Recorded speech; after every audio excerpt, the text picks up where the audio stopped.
Students, आपका स्वागत है आपके अपने channel physics with Suman Rathore ma'am में। बच्चों, आज हम स्टडी करेंगे क्लास 11th में न्यूटन के नियम।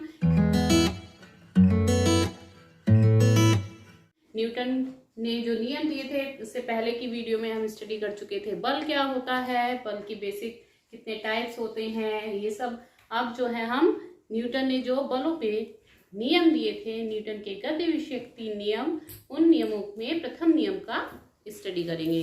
प्रथम नियम न्यूटन का क्या है? देखिए बच्चों, उन्होंने एक पुस्तक लिखी थी 1686 में। कौन सी पुस्तक लिखी थी? प्रिंसिपिया। इसमें इन्होंने बल से संबंधित 3 नियम दिए थे, 3 प्राकृतिक नियम दिए थे, और उन नियमों को ही हम क्या कहते हैं? न्यूटन के गति के नियम। इन नियमों के आधार पे उन्होंने जितनी भी खगोलीय भविष्यवाणियां की थी, सारी जो है वो सारी सत्य सिद्ध हुई। तो कौन से नियम दिए थे इन्होंने? बल से संबंधित पहला नियम दिया था इन्होंने, जिसको हम जड़त्व का नियम भी कहते हैं, कि अगर कोई वस्तु स्थिर है, अगर कोई वस्तु स्थिर यानी कि विराम अवस्था में है, उसमें कोई गति नहीं हो रही है, तो वो विराम अवस्था में ही रहेगी। लेकिन अगर कोई वस्तु एक समान चाल से गति कर रही है तो वो वैसे ही गति करती रहेगी। कब तक? जब तक कि उस पर कोई बाह्य बल ना लगाया जाए। बल की अनुपस्थिति में अगर कोई वस्तु स्थिर रखी है, तो जैसे कि ये देखिए स्केच है, ठीक है, इसको हमने ऐसे स्थिर रख दिया, ठीक। अगर हम इस पे कोई बल नहीं लगाएंगे तो ये ऐसा ही रखा रहेगा। अगर इस पे कोई बल लगा के इसमें धक्का लगाएंगे तभी इसमें गति होगी या इसकी स्थिति में परिवर्तन होगा। अदरवाइज क्या होगा? वो जैसा रखा है वैसा ही रखा रहेगा। या अगर कोई वस्तु एक समान चाल से गति कर रही है तो वो वैसे ही गति करती रहेगी। जैसे साइकिल है, वो एक स्पीड से गति कर रही है, अगर हम उसमें ब्रेक नहीं लगाएंगे तो वो नहीं रुकेगी, ठीक है। तो इनके नियम में 2 भाग हैं। क्या? कि अगर कोई वस्तु विराम अवस्था में है, यदि कोई वस्तु विराम अवस्था में है, विराम अवस्था यानी कि स्थिर रखी हुई है, तो वो वैसे ही स्थिर रहेगी, वैसे ही विराम की स्थिति में रहेगी जब तक कि उस पर कोई बाह्य बल ना लगाया जाए, ठीक। और दूसरा उन्होंने कहा, यदि एक समान चाल से कोई वस्तु एक समान चाल से गति कर रही है, एक समान चाल से गति कर रही है, तो वो वैसे ही गति करती रहेगी यदि कोई उस पर बाह्य बल ना लगाया जाए। कोई गेंद को आप फर्श पे लुढ़काइए तो वो क्या होता है? थोड़ी देर में लुढ़कते हुए रुक जाती है। क्यों? क्योंकि उसमें जो है घर्षण बल लग रहा है। गेंद में और फर्श के बीच में कौन सा बल लग रहा है? घर्षण बल लग रहा है, जिसकी वजह से उसकी गति क्या हो जा रही है? रुक जा रही है। लेकिन अगर ये घर्षण बल ना हो ना, जो कि इम्पॉसिबल है फिलहाल, लेकिन अगर ये घर्षण बल ना हो तो वो गेंद को हम लुढ़काएंगे तो वैसे ही वो लगातार लुढ़कती रहेगी, ठीक। तो बच्चों, क्लियर हो गया होगा आपको न्यूटन का प्रथम नियम। यदि कोई वस्तु विराम अवस्था में है तो वह विराम अवस्था में ही रहेगी, और यदि एक समान वेग से सीधी रेखा में चल रही है तो वह वैसी ही चलती रहेगी जब तक कि बाह्य बल लगाकर उसकी अवस्था में परिवर्तन ना किया जाए। ये न्यूटन का गति विषयक प्रथम नियम है। इसको जड़त्व का नियम भी कहते हैं। तो कुछ भी करके क्वेश्चन आ सकता है, जड़त्व का नियम क्या है, या न्यूटन का प्रथम नियम क्या है, न्यूटन का गति विषयक प्रथम नियम क्या है, कुछ भी करके क्वेश्चन पूछा जा सकता है। अब देखिए, वस्तुओं की इस प्रवृत्ति को, कौन सी प्रवृत्ति? कि वह स्वतः अपनी विराम अथवा गति की अवस्था को नहीं बदलती हैं। जब तक कि वस्तु पे कोई बल ना लगाया जाए, वस्तु अपनी विराम की अवस्था या एक समान गति की अवस्था को नहीं बदलती है। तो वह गुण जिसके कारण ऐसा होता है, उस गुण को क्या कहते हैं हम? जड़त्व या इनर्शिया। क्या कहते हैं वस्तु की प्रॉपर्टी को?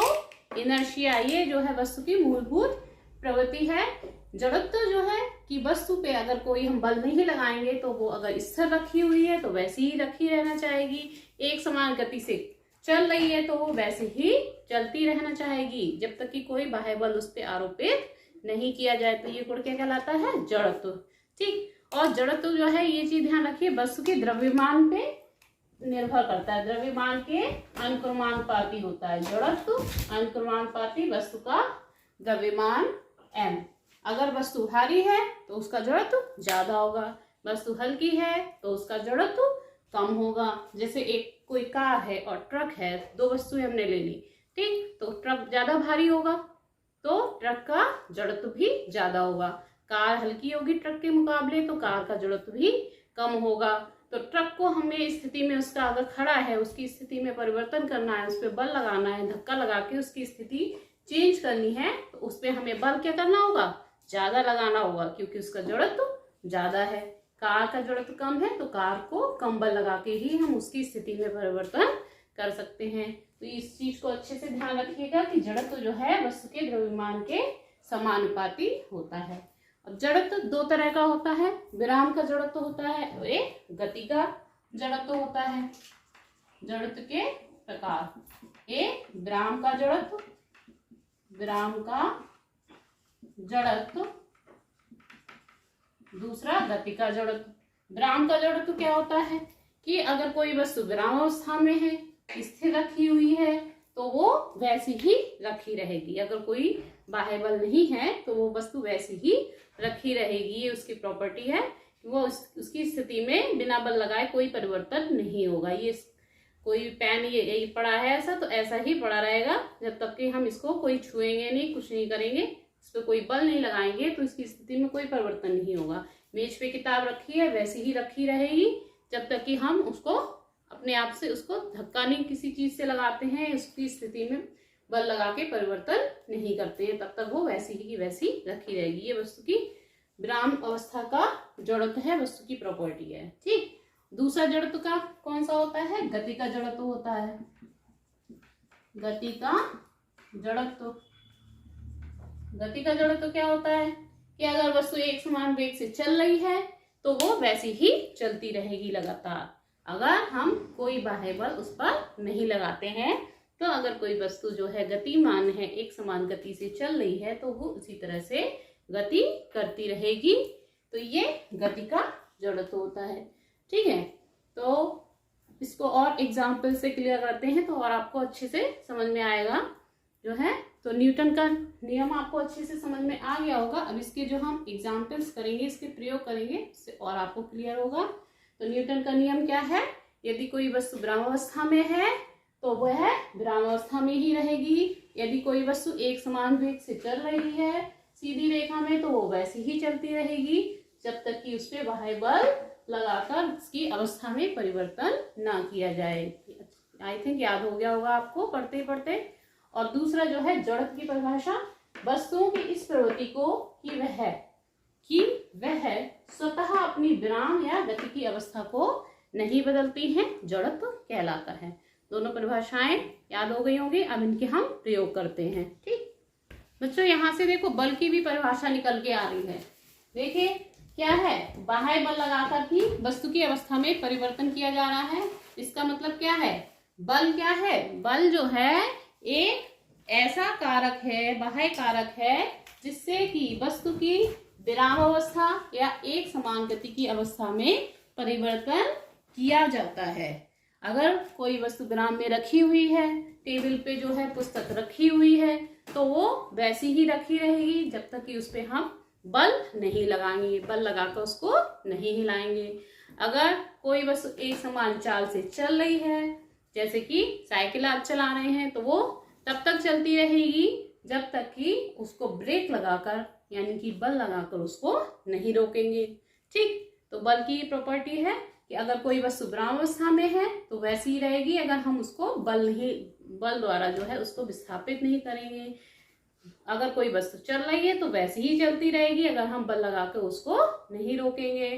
तीसरा, अगर हमें किसी भी चलती हुई वस्तु की दिशा में परिवर्तन करना है, तब भी हमको उस पर बल लगाना होगा, तभी वस्तु की दिशा चेंज होगी। जैसे साइकिल तो आप चलाते ही होंगे, अगर आप साइकिल चला रहे हैं, आपको जो है दूसरी दिशा में मोड़ना है, तो क्या करेंगे, आप बल लगा के हैंडल को घुमाएंगे, तभी जो है साइकिल दूसरी दिशा में जो है मुड़ेगी। तो अगर हमें किसी वस्तु की दिशा को चेंज करना है, तब भी हमें बल लगाना होगा, कोई स्थिर वस्तु है उसमें गति करनी है तब भी बल लगाना होगा, कोई वस्तु चल रही है उसको रोकना है तब भी बल लगाना होगा, और अगर हमें किसी वस्तु के आकार में परिवर्तन करना है तब भी हमें बल लगाना होगा। देखिए ये है गेंद है, अगर हम इसको ऐसे हथेलियों से ऐसे दबाते हैं तो क्या होता है, बल लगाया हमने गेंद पे तो गेंद का आकार क्या हुआ, चेंज हो गया।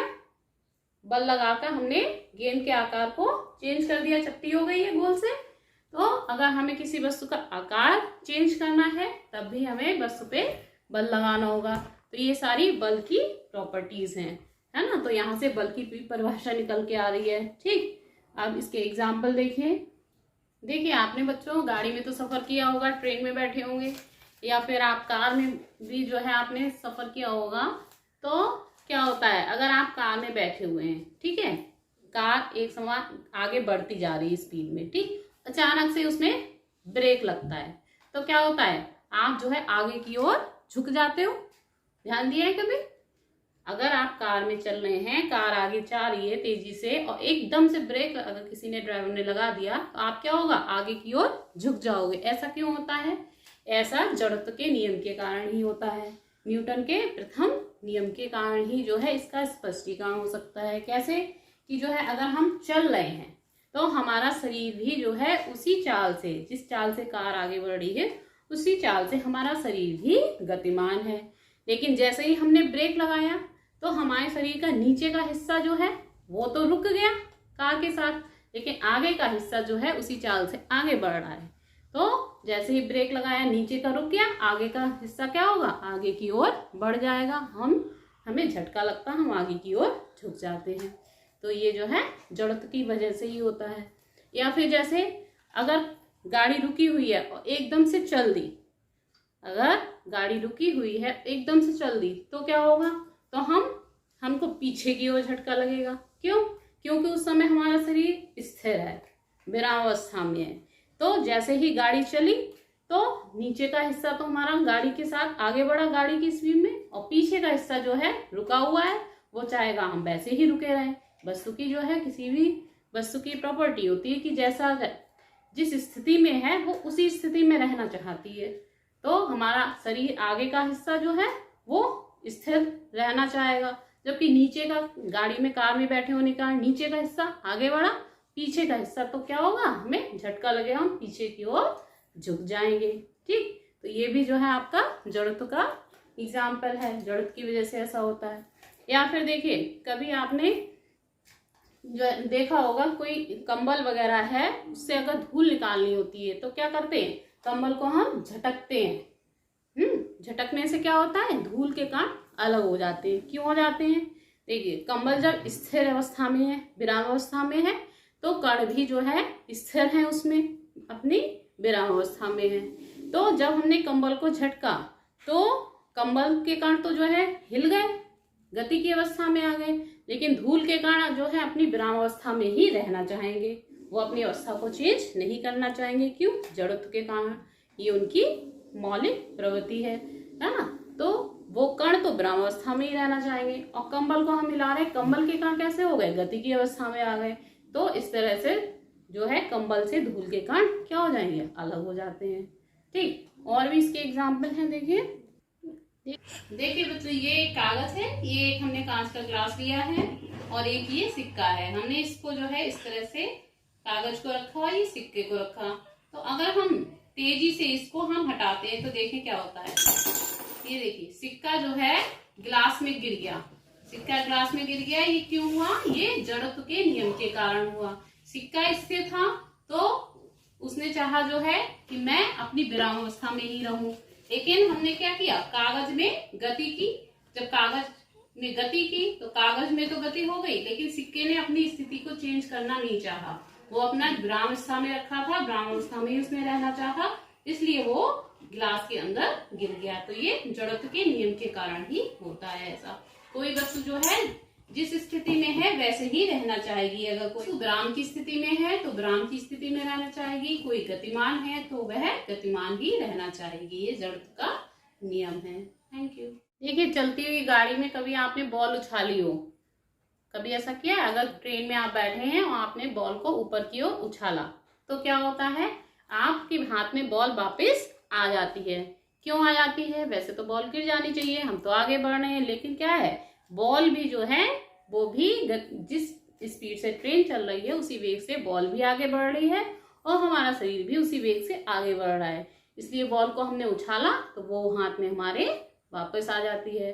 अगर हमने उछाला, एकदम से गाड़ी रुक गई तो क्या होगा, तो बॉल आपके हाथ में नहीं आएगी। क्यों? हमारा शरीर तो रुक जाएगा गाड़ी के साथ, लेकिन बॉल जो है वो आगे की ओर जाके गिरेगी।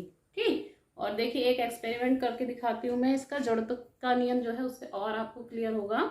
ठीक है, तो आई थिंक बच्चों आपको अच्छे से समझ में आ गया होगा न्यूटन का गति विषयक प्रथम नियम। ठीक है, और आपको अगर वीडियो अच्छी लगी हो तो लाइक करिएगा, शेयर करिएगा और कमेंट करिएगा कोई दिक्कत हो तो। और चैनल अगर सब्सक्राइब नहीं है, सब्सक्राइब कर लो, बेल आइकन प्रेस कर लो। Thank you.